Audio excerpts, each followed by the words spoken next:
नमस्कार, NB news देख रहे हैं आप और मैं हूं आपके साथ मुस्कान। स्वागत है आप सभी का एनबी न्यूज के स्पेशल बुलेटिन में। प्रधानमंत्री नरेंद्र मोदी 7 जुलाई को कैबिनेट का विस्तार कर सकते हैं। जानकारी के मुताबिक मोदी 2.0 का पहला विस्तार बुधवार यानी कल सुबह 11 बजे होगा।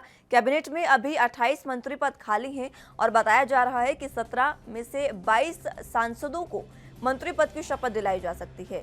सूत्रों के मुताबिक मोदी सरकार ने 2 दिन तक गृह मंत्री अमित शाह और बीजेपी संगठन महामंत्री बीएल संतोष के साथ कैबिनेट विस्तार पर बैठकें की है।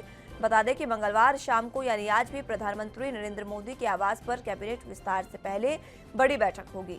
बैठक में गृह मंत्री अमित शाह, बीजेपी अध्यक्ष जेपी नड्डा, राजनाथ सिंह, निर्मला सीतारमण, धर्मेंद्र प्रधान, पीयूष गोयल, प्रहलाद जोशी और नरेंद्र सिंह तोमर मौजूद रहेंगे। पीएम ने 2 सप्ताह पहले सभी मंत्रियों के मंत्रालयों के कामकाज की समीक्षा के बाद उनसे आने वाले समय में उनके मंत्रालय क्या क्या प्लान कर रहे हैं इसकी भी रिपोर्ट मांगी थी। और अब जिस तरीके से विस्तार की अटकलें लगातार तेज हो रही है, इस बीच कयास लगाए जा रहे हैं कि 7 जुलाई यानी कल सुबह 11 बजे तक विस्तार मंत्रिमंडल का हो सकता है। अब बता दें आपको, यूपी, बिहार, महाराष्ट्र और मध्य प्रदेश से मंत्री बनने की संभावनाएं जताई जा रही हैं, क्योंकि जिस तरीके से विधानसभा चुनाव आने वाले हैं 5 राज्यों के, उनको देखकर यहाँ पर चुनावों को साधने का भी और राष्ट्रीय, राजनीतिक और जातिगत जो समीकरण है उनको साधने का प्रयास किया जाएगा। मध्य प्रदेश की बात करें तो राज्य में बीजेपी की सरकार बनाने में अहम रोल निभाने वाले ज्योतिरादित्य सिंधिया मोदी कैबिनेट का नया युवा चेहरा बन सकते हैं। उनके अलावा जबलपुर से बीजेपी सांसद राकेश सिंह का भी नाम मौजूद है। मध्य प्रदेश से 1 और 2 नामों की चर्चा कैबिनेट विस्तार के लिए है। बात बिहार की करें तो बिहार में लोजपा से सांसद पशुपति कुमार पारस और जेडीयू के आरसीपी सिंह को मंत्री बनाया जा सकता है। बिहार से भी 2 या 3 नामों की चर्चा इस दौरान की जा रही है। उत्तर प्रदेश में अपना दल की अनुप्रिया पटेल का नाम सबसे आगे है। अनुप्रिया पिछले महीने दिल्ली जाकर गृह मंत्री अमित शाह से भी मिली थी और उनके अलावा वरुण गांधी, रामशंकर कठेरिया, अनिल जैन, रीता बहुगुणा जोशी, जफर इस्लाम के नाम भी इस चर्चा में शामिल हैं। उनको भी कैबिनेट में शामिल किया जा सकता है। महाराष्ट्र की बात करें तो महाराष्ट्र से बीजेपी सांसद हिना गावित को केंद्र में मंत्री बनाया जा सकता है। उनके अलावा भूपेंद्र यादव, पूनम महाजन और प्रीतम मुंडे का नाम भी चर्चा में है।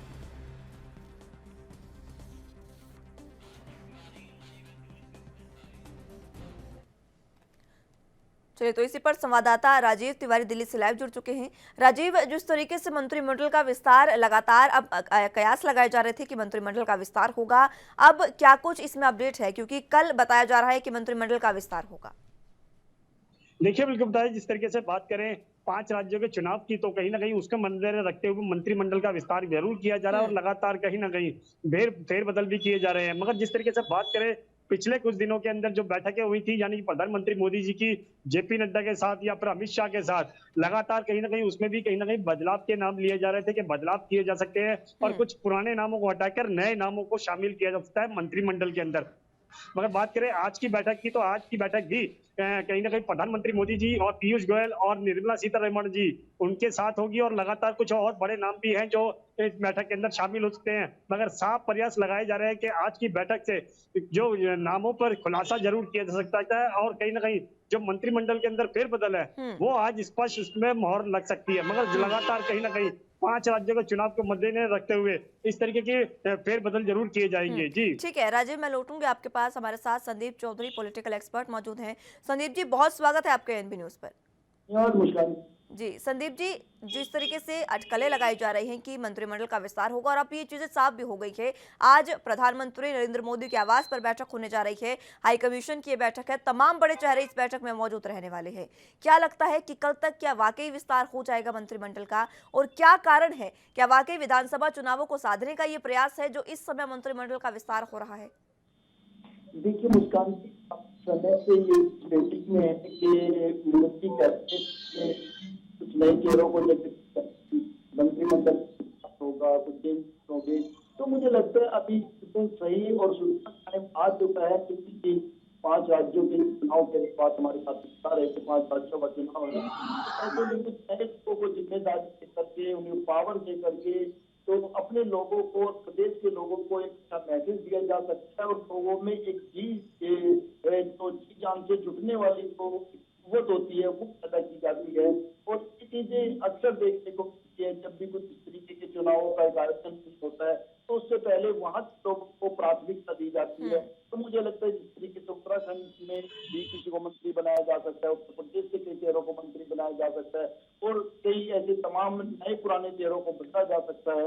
तो इन चीजों पे मुझे लगता है संगठन और सरकार काम कर रहा है और ये चीज जिस तरीके से मोदी जी अब इन्वॉल्व हो चुके हैं तो मुझे लगता है ये आखिरी दौर की बातचीत है। इसके बाद आपको ये बदलाव देखने को मिलेगा।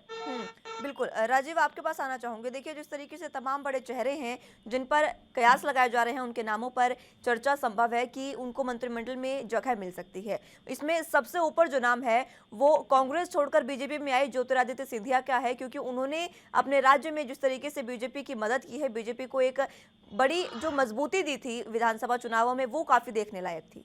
क्या वाकई उनका जो नाम है उसके लिए जो फाइनल मुहर आज लगने वाली है वो लग सकती है? देखिए, बिल्कुल सही कहा आपने। यहाँ पर बात करें मंत्रिमंडल की, तो मंत्रिमंडल के अंदर जो बदलाव किए जाएंगे या फिर आज जो नामों पर मोहर लगाई जा सकती है वो स्पष्ट होती हुई नजर आ रही है। और कहीं ना कहीं इस बैठक से कहीं ना कहीं यही प्रयास लगाए जा रहे हैं कि जो 5 राज्यों के चुनाव होंगे वो कहीं ना कहीं इस मद्देनजर रखा जा सकता है। और कहीं ना कहीं जो 5 राज्यों के चुनाव को मद्देनजर रखते हुए भी इस तरीके के बदलाव किए जाएंगे। मगर साफ जाहिर है कहीं ना कहीं बदलाव से बहुत बड़े फायदे भी हो सकते हैं और कहीं ना कहीं जो भाजपा की जो सत्ता है वो कहीं ना कहीं हासिल करने के लिए इस तरीके की कोशिश की जाएगी। जी संदीप जी, क्या वाकई जिस तरीके से ज्योतिरादित्य सिंधिया ने मध्य प्रदेश में चुनाव में तमाम भूमिका निभाई थी, बीजेपी को एक पूरी तरीके से जीत दिलाने में उन्होंने काफी अहम भूमिका निभाई थी और कांग्रेस के वो दिग्गज रहे हैं और अब वो जिस तरीके से बीजेपी में शामिल हुए, क्या वाकई उनको मंत्रिमंडल में जगह मिल सकती है? आपके नजरिए में जानना चाहूंगी। देखिए मुस्कान जी, मैं आपको बता तमाम चेहरे हैं, अगर मैं उनका नाम लूं जो कांग्रेस से दूसरी पार्टियों से बीजेपी में शामिल हुए और उनको मंत्रिमंडल में जगह दी गई। और इसी तरीके से एक कद्दावर नेता में नाम आता है ज्योतिरादित्य सिंधिया का मध्य प्रदेश से, तो हो सकता है क्योंकि वो एक युवा है, कांग्रेस का बड़ा चेहरा रहे हैं और इससे पता चलता है कि उनको बीजेपी में आने के बाद पद प्रतिष्ठा और सम्मान मिला है। तो जब पद प्रतिष्ठा और सम्मान देने की बात आएगी तो मुझे लगता है ज्योतिरादित्य सिंधिया को शामिल किया जाएगा मंत्रिमंडल में, क्योंकि उन्हें पहले से राज्यसभा सांसद बनाया जा चुका है। और आप मालूम में सिंधिया परिवार की राजनीति हिंदुस्तान की राजनीति में बड़ा मुकाम रखती है, चाहे वसुंधरा राजे सिंधिया की बात कर लीजिए राजस्थान से, चाहे मध्य प्रदेश में ज्योतिरादित्य सिंधिया की बात कर लीजिए। संदीप जी, इसी के साथ साथ देखिए, उत्तराखंड के पूर्व मुख्यमंत्री, अब तो पूर्व भी कहेंगे उनको, तीरथ सिंह रावत का नाम भी शामिल है कि उनको मंत्रिमंडल में शामिल किया जा सकता है। अभी हमने देखा उत्तराखंड में किस तरीके के समीकरण बने, वहां पर भी विधानसभा चुनावों को साधने के लिए ही पुष्कर सिंह धामी को जो है वो सीएम बनाया गया है। क्या वाकई जो समीकरण अब बना है वहां पर जिस तरीके की चीजें हुई, कहा जा सकता है कि तीरथ सिंह रावत को अब मंत्रिमंडल में जगह देने के लिए ही उन्होंने ये इस्तीफा दिया था और ये तमाम जो चीजें हैं वो पार्टी की एक पूरी प्लानिंग थी? बिल्कुल मुस्कान, में इस बात से सहमत हूँ। इस तरीके से भारतीय जनता पार्टी की प्लानिंग है तो हर एक बड़े नेता को कहीं न कहीं सेट किया जाएगा।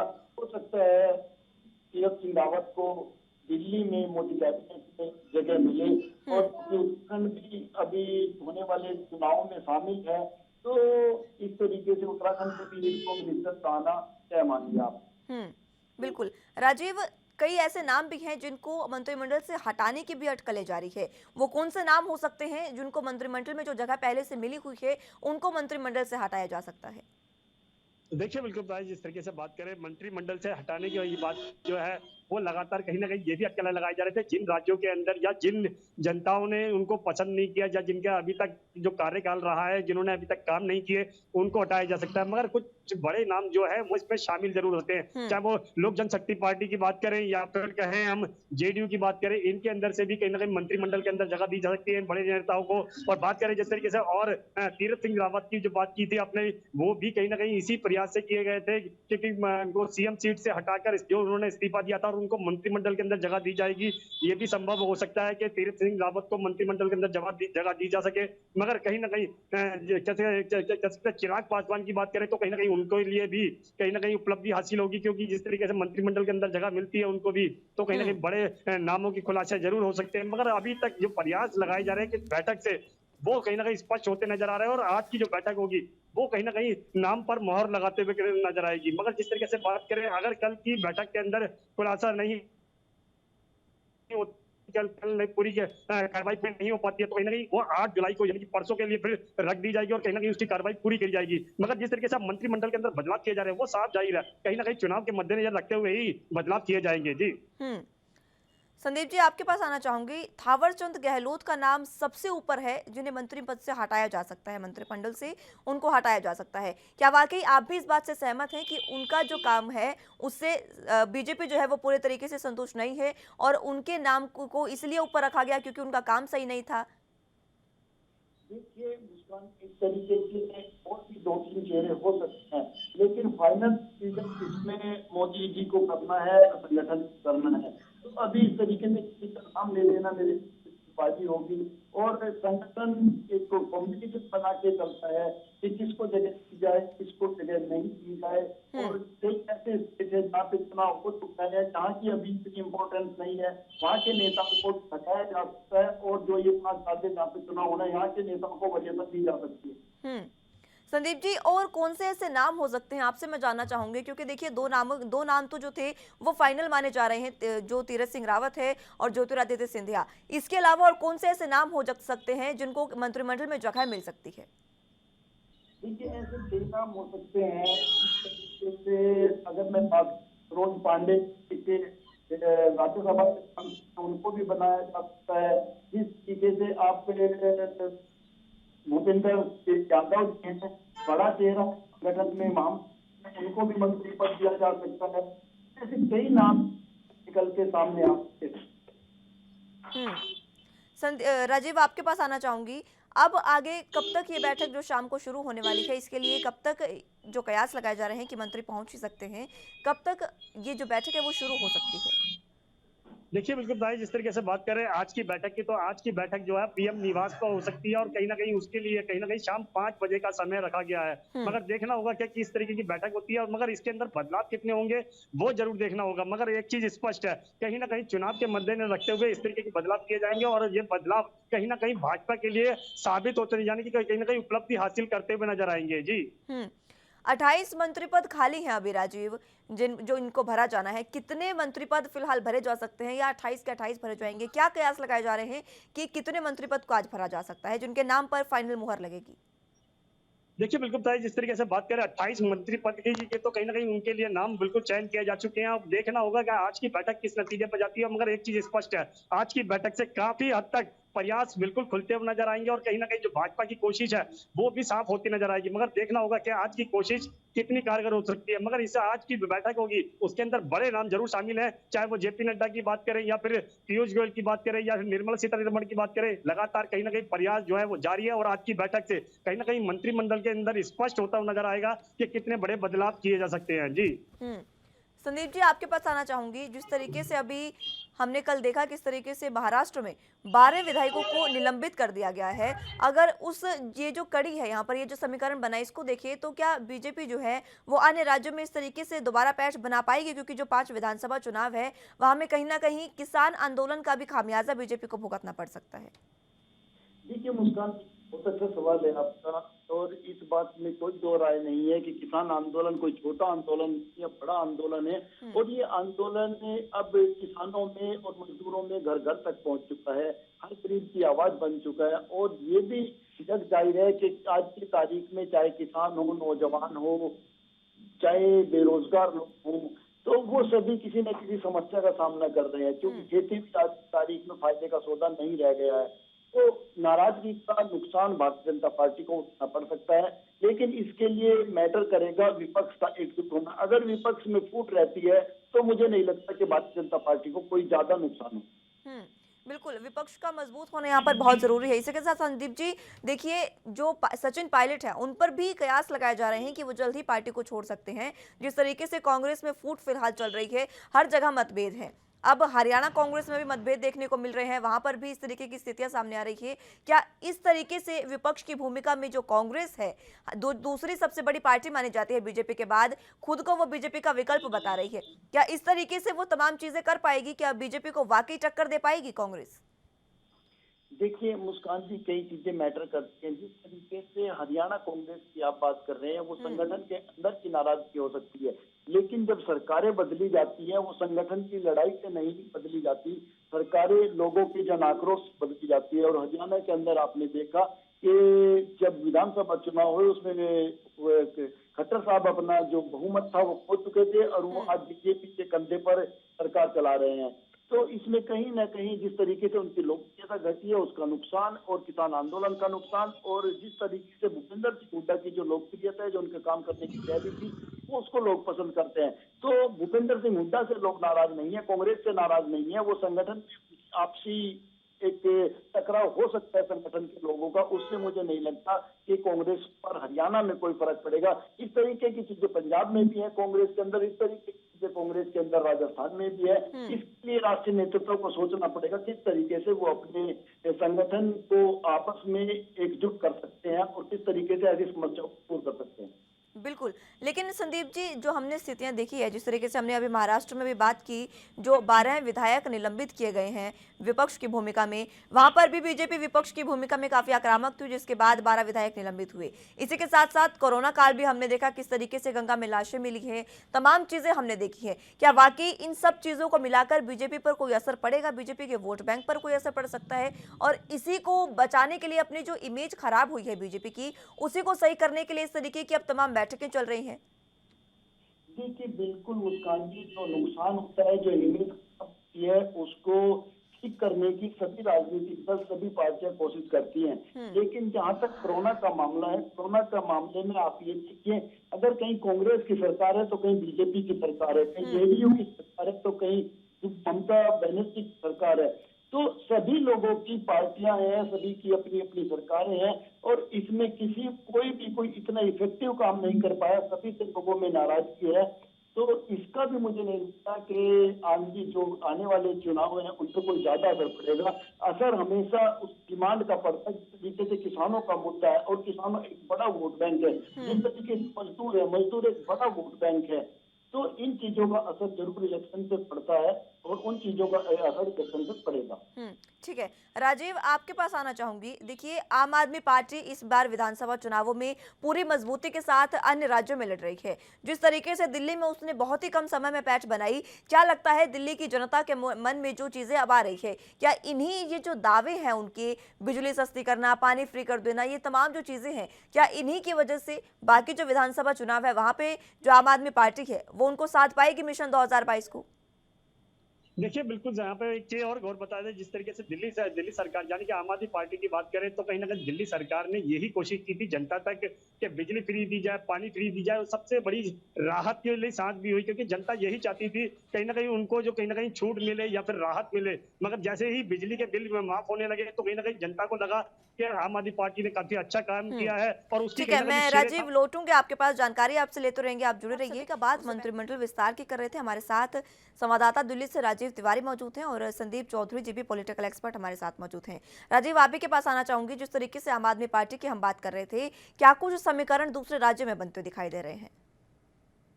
देखिए, बिल्कुल भाई, जिस तरीके से बात करें आम आदमी पार्टी की, तो यानी कि आम आदमी पार्टी के मुख्यमंत्री अरविंद केजरीवाल ने बिल्कुल दिल्ली के अंदर जिस तरीके से कार्य किया वो जनता को कहीं ना कहीं पसंद भी आया, और जनता कहीं ना कहीं उनसे संतुष्ट होती नजर आई है। और उसी मुद्दे को लेकर अब दोबारा से कसते आम आदमी पार्टी जो है वो और राज्यों के अंदर चुनाव लड़ने की तैयारी कर रही है। और कहीं ना कहीं जिस तरीके से कहा गया पंजाब के अंदर भी कि उन्होंने 300 यूनिट फ्री देंगे, तो कहीं ना कहीं जनता को शायद यही लगेगा कि 300 फ्री यूनिट मिलेगी, और कहीं ना कहीं जो पैसे बिजली का बिल जो होगा वो माफ होता हुआ नजर आएगा। तो कहीं ना कहीं उनके लिए कहीं ना कहीं काफी बड़ी उपलब्धि हासिल हो सकती है। मगर दिल्ली सरकार यानी कि आम आदमी पार्टी जो है वो लगातार इन्हीं मुद्दों को लेकर और राज्यों के अंदर भी चुनाव लड़ेगी। और खास तौर पर बात करें हरियाणा की, तो हरियाणा की जो बागडोर है वो कहीं ना कहीं सुशील गुप्ता के हाथ में दी हुई है, यूपी की जो बागडोर है वो संजय सिंह के हाथ में दी हुई है। तो साफ जाहिर है कहीं ना कहीं जो दिल्ली के अंदर उन्होंने उपलब्धि हासिल करी है जनता के बीच में रहकर, वही मुद्दों को लेकर कहीं ना कहीं वो हरियाणा और यूपी के अंदर भी अपनी बागडोर हासिल करने की कोशिश करेंगे। और देखना होगा कि भाजपा को टक्कर दे पाएंगे, क्योंकि अभी तक दिल्ली के अंदर जरूर भाजपा को टक्कर दे पाए हैं और कहीं ना कहीं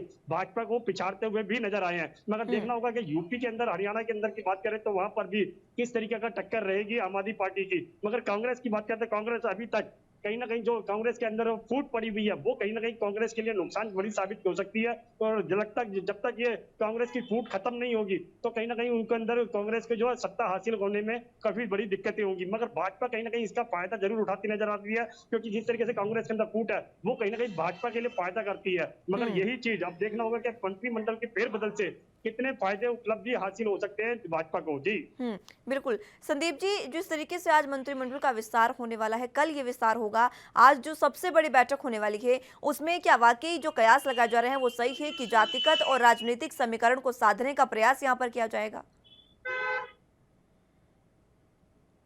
के जब भी इस तरीके से लोगों को किया जाता है कि मंत्रिमंडल को क्या पद दिया जाए, इन सभी चीजों पे संगठन और सरकार के लोग बैठ के आपस में चर्चा करते हैं और एक जातिगत समीकरण को भी सेट करने की कोशिश करते हैं। जिस तरीके से अगर मैं उत्तर प्रदेश की बात करूं तो पश्चिम उत्तर प्रदेश से इस तरीके से संजीव बालियान मंत्रिमंडल में है, इस तरीके से जो बागपत के सांसद हैं सतपाल सिंह जी जो कमिश्नर रहे हैं मुंबई पुलिस में, उनको भी मंत्रिमंडल में शामिल किया जा सकता है।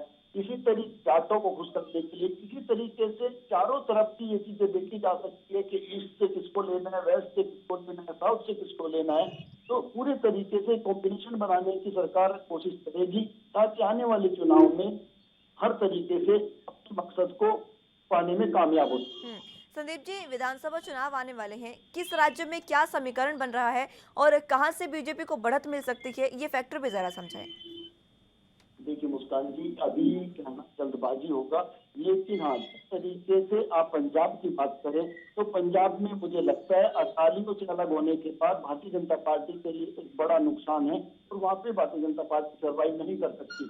और इसी तरीके से जैसे आपने उत्तराखंड में देखा, उत्तराखंड में हाल ही में 3 सीएम बन चुके हैं, तो इन चीजों से भी स्टेबिलिटी खत्म हो जाती है और कहीं ना कहीं लोगों में मैसेज चला जाता है कि पार्टी हड़बड़ाहट में है, तो उत्तराखंड में भी भारतीय जनता पार्टी को नुकसान हो सकता है।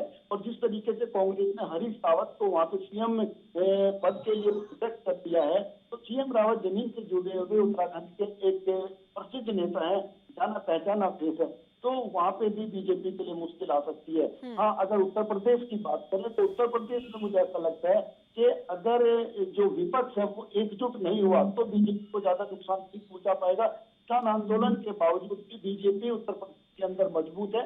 जिस तरीके से आपने देखा 75 में से 67 जो जिला पंचायत अध्यक्ष थे वो बीजेपी ने अपने बना दिए। हो सकता है बीजेपी को थोड़ा पश्चिम उत्तर प्रदेश की जो बैच है इधर कुछ नुकसान हो सकता है, लेकिन ओवरऑल बीजेपी आज भी उत्तर प्रदेश के अंदर मजबूत स्थिति में है। संदीप जी, उत्तराखंड का जिस तरीके से आपने जिक्र किया, देखिए 2000 में उत्तराखंड उत्तर प्रदेश से अलग होकर एक राज्य के रूप में उभरा था, बना था। तभी से जो 4 बार विधानसभा चुनाव हुए हैं, 4 विधानसभा चुनावों में कायदे से तो 4 ही मुख्यमंत्री होने चाहिए थे, लेकिन अब तक वहां पर 11 मुख्यमंत्री बन चुके हैं, जिसमें से सिर्फ एक ही मुख्यमंत्री रहा कांग्रेस का, जिन्होंने अपना कार्यकाल 5 साल का पूरा किया। बीजेपी का एक भी मुख्यमंत्री वहां पर अपना कार्यकाल पूरा नहीं कर सका। क्या इसका खामियाजा भी बीजेपी को भुगतना पड़ सकता है? जी बिल्कुल, इस चीज का मैंने आपको बताया कि में हाल ही में 3 मुख्यमंत्री बदल दिए और केवल नारायण दत्त तिवारी एक ऐसा बड़ा चेहरा और बड़े नेता थे जो वहाँ पे अपना कार्यकाल पूरा किया। उसके बाद कोई भी ऐसा चेहरा, कोई ऐसा मुख्यमंत्री नहीं मिला जो ठीक तरीके से सरकार को चला सके या अपने राष्ट्रीय नेतृत्व को खुश रख सके या अपने के जो संगठन है उसके साथ मिलके एडजस्ट करके पूरे 5 साल चल सका हो। तो इस तरीके का नुकसान तो उत्तराखंड में आपको उठाना पड़ता है और उत्तराखंड का एक और इतिहास रहा है जब से उत्तराखंड बना है कि हर 5 साल में वहाँ पे सरकारें बदलती रहती हैं। तो कई रीजन ऐसे बच जाते हैं जिसकी वजह से लगता है कि उत्तराखंड में कांग्रेस का पलटा भारी है। ठीक है राजीव, उत्तर प्रदेश में क्या कुछ ये समीकरण हो सकते हैं? उत्तर प्रदेश का कौन सा ऐसा मंत्री हो सकता है जिसको मंत्रिमंडल में जगह मिल सकती है, और क्या समीकरण, क्योंकि उत्तर प्रदेश सबसे बड़ा राज्य है, उसको साधने के लिए बीजेपी क्या कुछ कर सकती है? देखिए बिल्कुल, जिस तरीके से बात करें उत्तर प्रदेश की, तो कहीं ना कहीं उत्तर प्रदेश के लिए जिस तरीके से योगी सरकार ने यानी कि योगी आदित्यनाथ ने जिस तरीके से कार्य किया और कहीं ना कहीं काफी बड़ी सहायता भी मिली और भाजपा को, क्योंकि जिस तरीके से जनता कहीं ना कहीं भाजपा की अभी भी सपोर्ट करती हुई नजर आ रही है। मतलब जिस तरीके से कोरोना काल की बात करें तो कोरोना काल के अंदर जरूर स्थिति बिगड़ी थी, भाजपा की जो छवि थी वो भी बिगड़ती नजर आई, क्योंकि खास तौर पर ऑक्सीजन के लेकर जो हालात हुए थे वो कहीं ना कहीं दिक्कतें जरूर खड़ी करती है। मगर अब जिस तरीके से बदलाव किए जाएंगे और कुछ बड़े नामों को शामिल किया जा सकता है, मगर अभी उस पर हम स्पष्ट नहीं करेंगे कि किन किन बड़े नामों को शामिल किया जाएगा। मगर ये जरूर है कहीं ना कहीं बड़े बदलाव जरूर किए जाएंगे और बड़े बदलाव को इसी मद्देनजर रखते हुए करे जाएंगे, क्योंकि जो विधानसभा के चुनाव होंगे वो कहीं ना कहीं उनकी झोली में आते नजर आए, क्योंकि भाजपा जो है वो लगातार यही कोशिश करती नजर आ रही है, जो उनकी छवि है, जो बिगड़ती हुई छवि है, उसको सुधारा जा सके और कहीं ना कहीं बड़े नामों के साथ साथ कहीं ना कहीं जो वापसी होगी वो किस तरीके की होगी ये भी रणनीति बनाई जाएगी। मगर आज की जो बैठक है वो बैठक के अंदर तमाम मुद्दे होंगे और तमाम जो बड़े मंत्रिमंडल के जो फेरबदल होंगे वो भी जरूर देखने होंगे। मगर कहीं ना कहीं भाजपा जरूर अपने नामों को अभी तक खुलासा नहीं करती नजर आ रही है और देखना होगा आज की जो बैठक होगी उसके बाद में जरूर कुछ नामों पर जरूर मोहर लग सकती है, मगर स्पष्ट जो है वो कल ही हो पाएगा। जी संदीप जी, क्या कुछ ऐसे मुद्दे हो सकते हैं आज की जो बैठक होने वाली है उसमें, जिससे तमाम राज्य जो हैं 5 राज्यों के विधानसभा चुनाव है उनको साधने की कोशिश की जा सकती है? कौन से ऐसे मुद्दे हो सकते हैं जिन पर बीजेपी फोकस कर सकती है? देखिए, ऐसे कई मुद्दे हैं मुस्कान जी। सबसे पहली तो ये बात है कि जो किसानों का आंदोलन है, किसानों को किस तरीके से खुश किया जाए, कैसे किसानों तक एक मैसेज दिया जाए कि हमारे जो बिल हैं या सरकार की जो नीयत है, जिस तरीके से किसानों से वादा किया गया था कि आपकी आय को गुना कर देंगे, तो चूंकि उसके पहले किसानों के बीच में जाके इस बात का जवाब भी सरकार को देना पड़ेगा, तो उस पर भी रणनीति सरकार बनाएगी। इसके अलावा सरकार जो मंदिर बनाने जा रही है उस चीज को भी लोगों के सामने रखेगी कि देखिए हमने इतने टाइम से पड़ा हुआ आपका सप्ताह पूरा कर दिया, जो उत्तर प्रदेश के अंदर श्री राम का भव्य मंदिर बनने जा रहा है। जिस तरीके से धारा 370 हटाई गई थी उसके ऊपर भी सरकार संगठन फोकस करेगा कि इस चीज को कैसे हम लोगों के सामने रखें। और जो विपक्ष की भूमिका है, जो कई बार इस तरीके के बयान बीच बीच में आ जाते हैं कि कभी पाकिस्तान की सपोर्ट में बोल जाते हैं, कभी आतंकवाद की सपोर्ट में बोल जाते हैं, कभी धारा 370 के खिलाफ विपक्ष बोल जाता है, तो सरकार और संगठन इन चीजों को भी फोकस करेगा कि इन चीजों को हम पब्लिक के सामने कैसे रखें, कैसे विपक्ष को हम पब्लिक के सामने नंगा करें। तो कई चीजें हैं जिससे सरकार और संगठन अपनी पूरी रणनीति बनाएगा और पूरी रणनीति के साथ चुनावी मैदान में उतरेगा। ठीक है, बहुत शुक्रिया संदीप जी हमारे साथ जुड़ने के लिए और अपना कीमती समय हमें देने के लिए। राजीव, आपका भी बहुत शुक्रिया हमारे साथ जुड़ने के लिए और तमाम जानकारी के लिए। फिलहाल के लिए मेरे साथ इस बुलेटिन में बस इतना ही। आप जुड़े रहिए एनपी न्यूज़ के साथ। नमस्कार।